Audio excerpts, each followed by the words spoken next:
Welcome everyone to the study guide review video for the 7th grade Unit 5 test on operations with negative numbers. Okay, let's dive in. Question 1.1. Here we're completing the table. We have an expression. You're writing the value. In 1.1 we're dealing with multiplication and division, and in 1.2 we're dealing with addition and subtraction. So in 1.1, first we have the opposite of 8 over 2, 8 divided by 2, 8 halves. Or negative 8 halves. So 8 divided by 2 is 4. So the value of this is negative 4. For the second one, we have negative 8 divided by negative 2. A negative divided by a negative is equal to a positive. So this is equivalent to 8 halves, or 8 divided by 2, which is positive 4. Then we have multiplication. Negative 8 times 2 is negative 16. And finally, we also have multiplication. Negative 8 times negative 2 is positive 16, because the product of two negative numbers is positive. Moving on, we have negative 8 plus 3. Okay, when we think about this, we're starting at negative 8 and we're adding a positive 3. So that's like we're adding 3 floats. It goes up 3, and that is going to end up at negative 5. Okay, so you can like subtract the absolute values of the numbers. 8 minus 3 is 5. And then since the 8 has a greater absolute value, and that's bigger, 8 is bigger than 3, then it's going to be negative. But the picture is very helpful to see that. Next, we have negative 8 minus 3. So here it's like we're at negative 8, and then we are taking away 3 floats. We're going down 3, we're getting 3 more negative. And that's going to take us to negative 11. For the next two, instead of starting at negative 8, we're starting at positive 8. And when we start at positive 8, then we are subtracting negative 3. So that's like we are taking away 3 anchors. Subtracting 3 anchors, or subtracting a negative 3 makes my value go up, plus 3. Right? Taking away anchors makes it go up. So we're going to get to positive 11. Why is that not showing up? Okay. Positive 11. Okay. And then finally, we start at positive 8 and we add a negative 3. So adding a negative 3 is like adding 3 anchors. We're going down 3, and that's going to take me to positive 5. All right, there we have it. Question 2, which of the following expressions has a positive value? So for this, I mean, you could figure out the value for all of it, but the key idea is we're either multiplying or dividing here, and we know that a negative number times another negative number is a positive, or a negative number divided by another negative number is a positive. Where if we have one positive and one negative that's being multiplied or divided, then we get a negative. So looking at that, we get C as our answer, because that's a negative divided by a negative. That would be equal to positive 2. Again, you don't need to do this, but A is equal to negative 20, B is equal to negative 35, and C is equal to negative 13. So just looking for the positive one. All right, question 3. What is the value of 3.2 plus negative 4? So here I am starting at positive 3.2. And then if I'm adding a negative 4, it's like I'm adding 4 anchors. That makes me go down.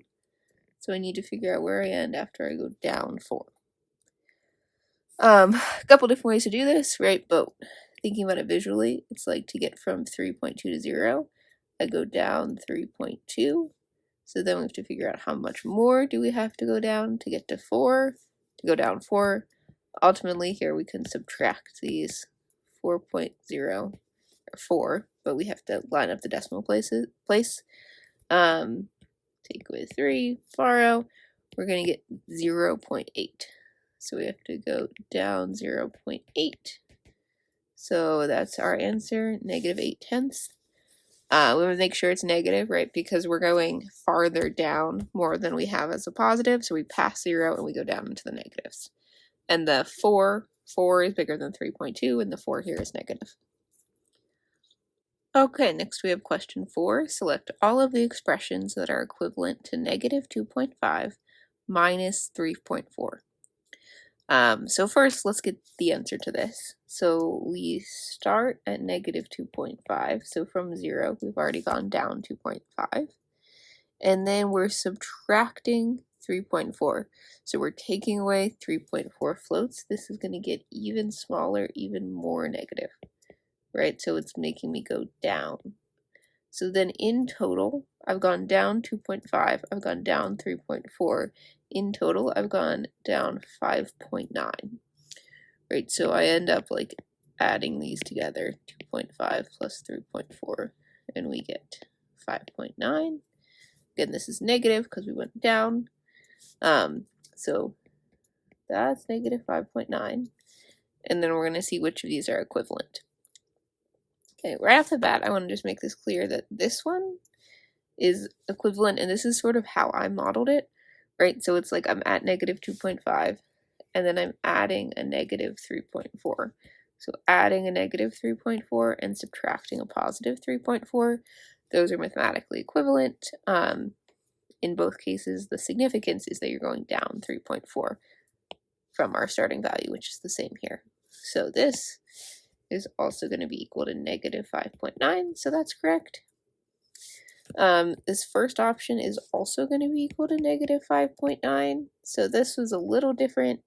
We're just sort of flipping it around, so there you like start at negative 3.4, you go down 2.5, and you end up at negative 5.9. So there you're going to get the same answer. Here we would get a positive 0.9. The last one's going to be negative 0.9. And in the middle, when we're subtracting a negative 2.5, that has the impact of going up. It gets bigger. So that is going to be positive 5.9. Okay, so we're selecting those that are going to be equivalent, have the same value as the original one. All right, next, question 5. Select all of the expressions that are equivalent to negative 24/6. So we know a fraction bar means division, right? So this is equivalent to saying negative 24 divided by 6. 24 divided by 6 is equal to 4. 6 times 4 is 24. And since this is a negative 24 divided by a positive 6, then this is equivalent to negative 4. So my first answer is going to be correct, and then we're looking for any of the other ones that are equivalent to negative 4. The second one, 24 divided by negative 6, would also be negative 4. The 24 divided by 6 is 4, and then we have one negative sign. The third one is going to be equal to positive 4, not to negative 4, because we have a negative divided by the negative, which is a positive. Fourth one is also equal to positive 4. The fifth one obviously is positive 4.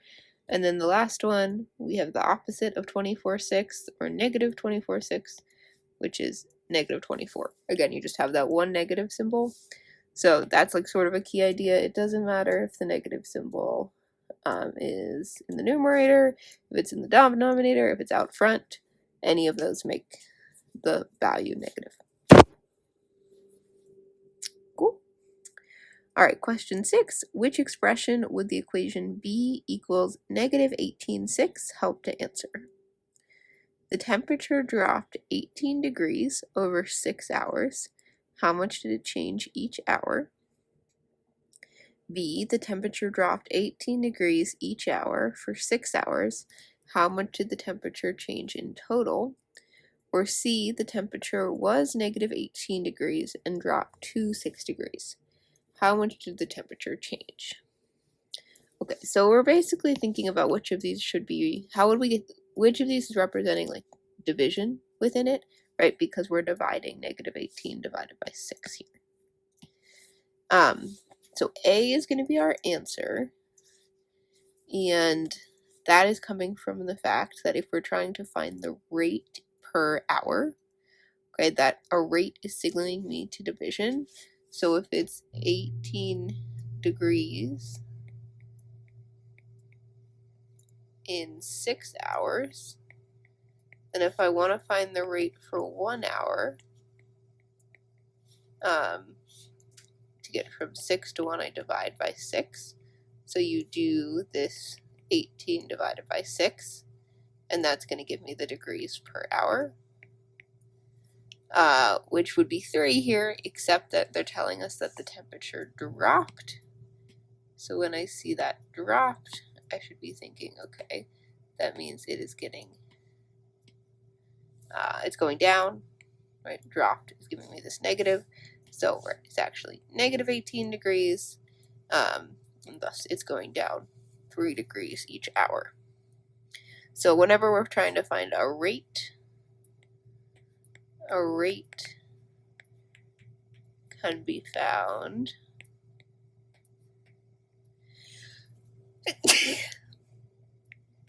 by dividing, in this case, the degrees by the hours to get the degrees per hour. But anything along those lines is good. The problem with B is it says it dropped 18 degrees for each hour. So that means like it's negative 18 for the first hour, then it would be negative 36, which is 18 times 2. Then it would be negative 54, which is 18 times 5. And ultimately, to get the answer to this, the total change, you would do negative 18 times 6. So that would be a multiplication question. And then for the last one, the temperature was negative 18 and it dropped to 6. How much did the temperature change? That's going to be a subtraction question. We'd take the negative 18 and then we could subtract 6 to find the total difference. Or, I mean, there's kind of other ways depending on how you set it up, right? But that answer is going to end up being, yeah, that it was a 24 degree change, right? It's gone. Yeah, right. So it really would be the absolute value of this. But it's a 24 degrees change. It went up 18. Oh, this is weird. I wonder if I did that. Right, it doesn't really make sense. If it was negative 18, it wouldn't have dropped to 6. It would have gone up by 6. So, no, I don't think that's my fault. I guess maybe that's just one of the reasons why it's confusing. But anyway, the degrees would be 24 degrees. Okay, so rate per hour, that's when we're seeing division. Total after the total number of hours would be multiplication. If we're trying to find the difference between temperatures, that's telling us to subtract. All right, question 7.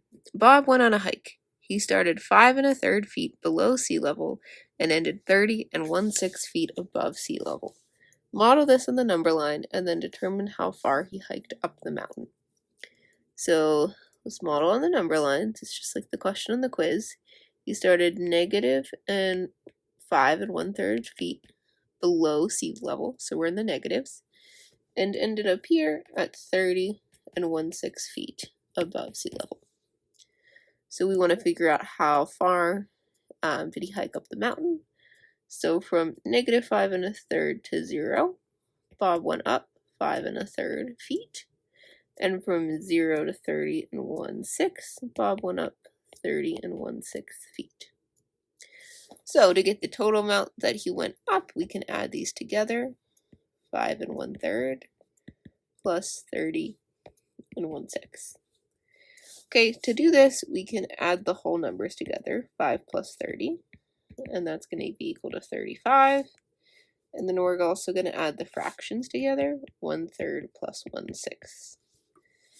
It's a little bit harder than the question on the test. We need to get a common denominator. So we can't add fractions unless we have a common denominator. So we want to rewrite 1/3 in terms of 6. So we have a common denominator. And to get from 3 to 6, we're multiplying by 2. So to get from 1, we take 1 and we multiply by 2. And we get that 1/3 is equivalent to 2/6. So then we add that together. 2/6 plus 1/6 is 3/6.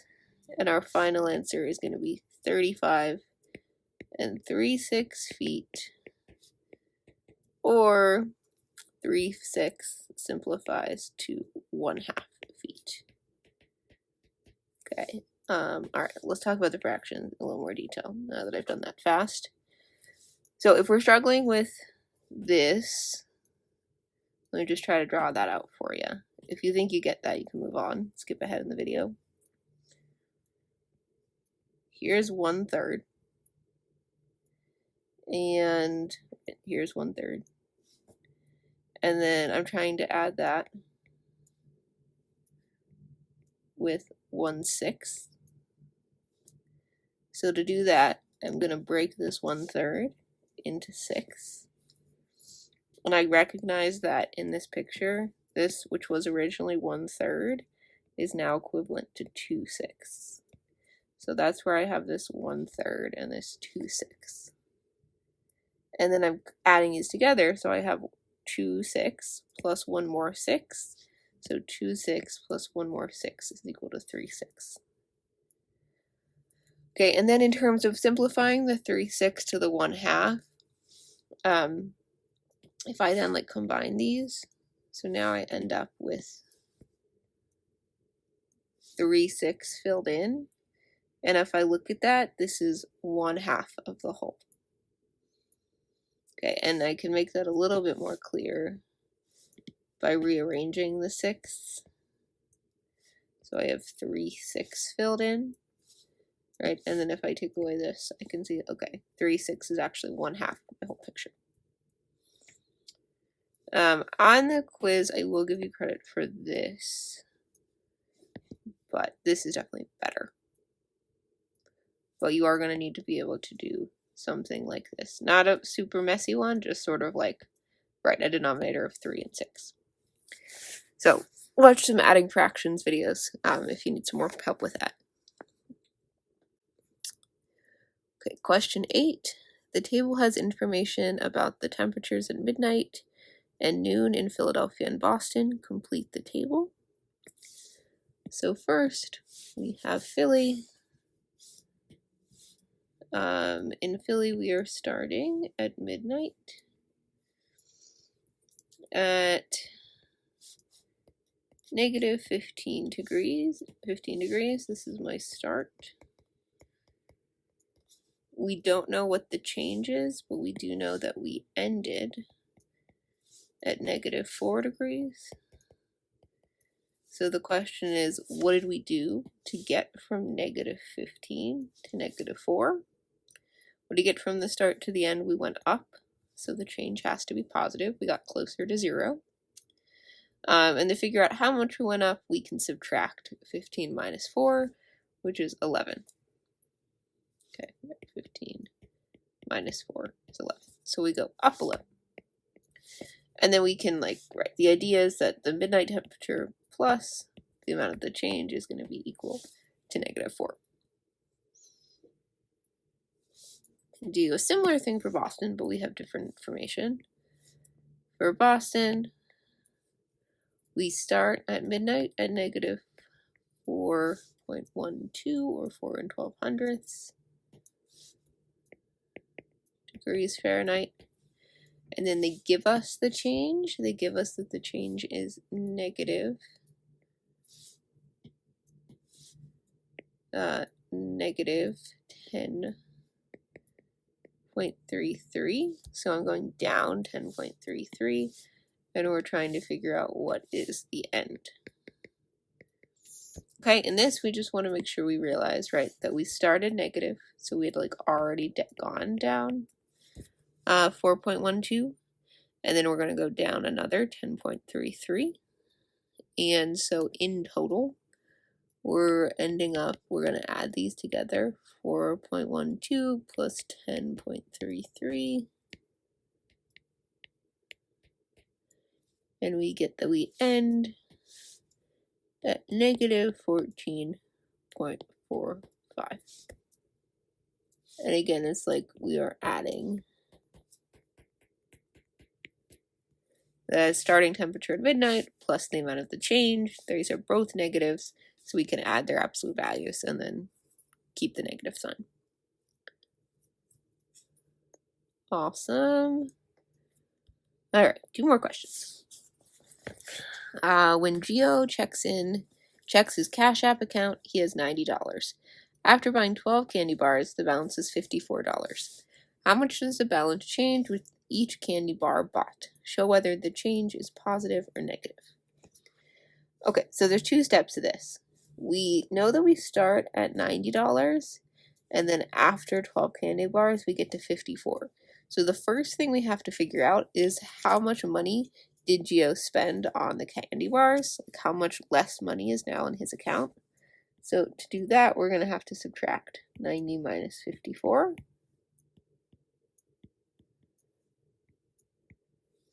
And we get 36 here. So the amount of money in his account, it went down $36. Okay, so really it's like a negative 36 is one way to think about it, right? It went down $36. And it did that after Gio bought 12 candy bars. So we're trying to find the rate here. We're trying to find, okay, how much does 1 candy bar cost or like make his account go down? So ultimately we need to divide 12 to 1. We're dividing by 12, right? So you can write it that way, or you can just divide it. And we got to do negative 36 divided by 12. That's going to be equal to negative 3. Because we have 12, then it's 24, and then it's 36 if we're counting by 12s.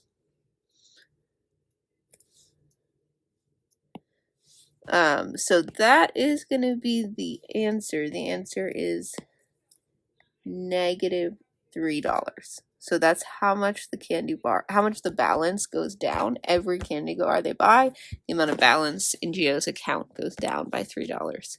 We want to make sure we show that it's negative, because again, each candy bar makes the account balance go down. And then we could ask the question, how many more candy bars can Gio buy before he runs out of money?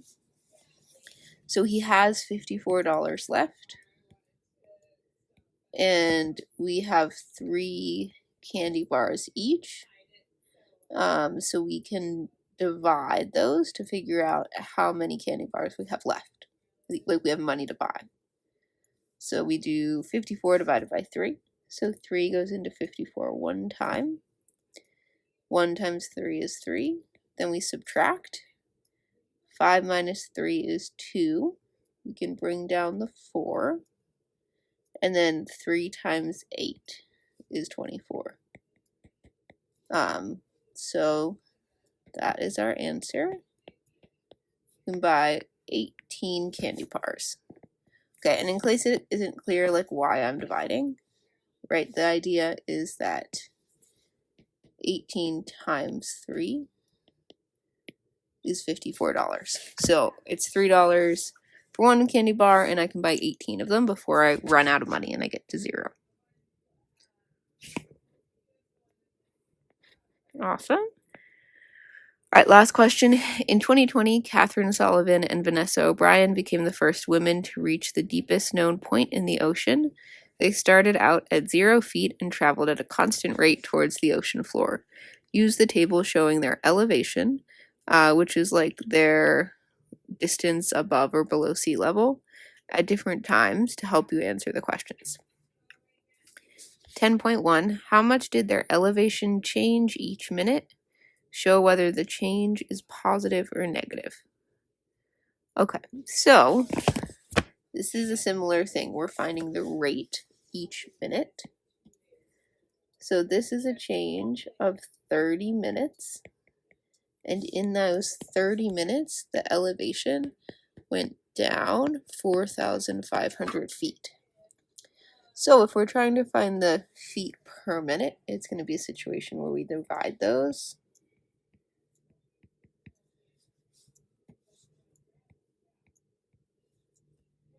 And right, when we divide them, we'll get the feet per minute. Our answer is going to be negative because it's going down. Yeah, and then we have to divide this. So, how do I want to do it? All right, I think I'll scroll down here. So I guess start with long division, but that is not how I would do it in my head, but it's a good way to start. So we can ask ourselves, how many times does 30 go into 4? Answer is 0. How many times does 30 go into 45? That answer is going to be 1. 1 times 30 is 30. Then we can subtract. 45 minus 30 is 15. Bring down the 0, 0. So I get 150. How many times does 30 go into 150?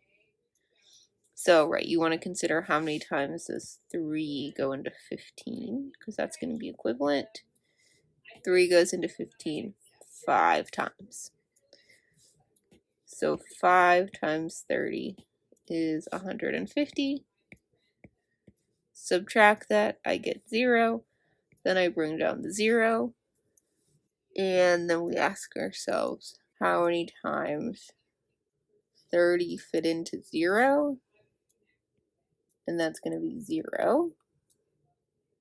And then you do 0 times 30 is 0. Subtract them and get 0. So the answer is 150. Okay, negative 150 feet per minute. Okay, but that isn't really what I would do. What I would do is I would try to get rid of the 0 first. So a key idea about dividing is when you divide, you can like kind of cancel out zeros that are on both numbers, which saves us a lot of time and headache. So we like cancel out this. So 4,500 divided by 30 is equivalent to 450 divided by 3. I mean, and then it's sort of the same thing. It's just a little bit nicer. How many times does 3 go into 4? Once. Subtract 4 minus 3, you get 1. Bring down the 5. How many times does 3 go into 15? 5. Subtract, bring down the 0. How many times does 0 go into 3? 0. Subtract, and then we're done. Yeah. So either of those are fine, or any version around that. And then finally, 10.2. What was Catherine and Vanessa's elevation 90 minutes after they started their journey to the bottom of the ocean? So now we know that Catherine and Vanessa go 150 feet, negative 150 feet per minute. So we're asked, okay, after 90 minutes, how far have they gone? So we can take that negative 150, we can multiply by 90, and that's going to get the answer that we're looking for. Honestly, same sort of thing. If I were doing this, I would just do 15 times 9. 5 times 9 is 45. Carry the 4. 9 times 1 is 9. Plus 4 is 13. So you get negative 135. But then we just kept off this 0 and this 0. And we just need to add them on at the end. So the answer is negative 13,500 feet. Right. Or yeah, we could have done this, like totally fine if you want to do this.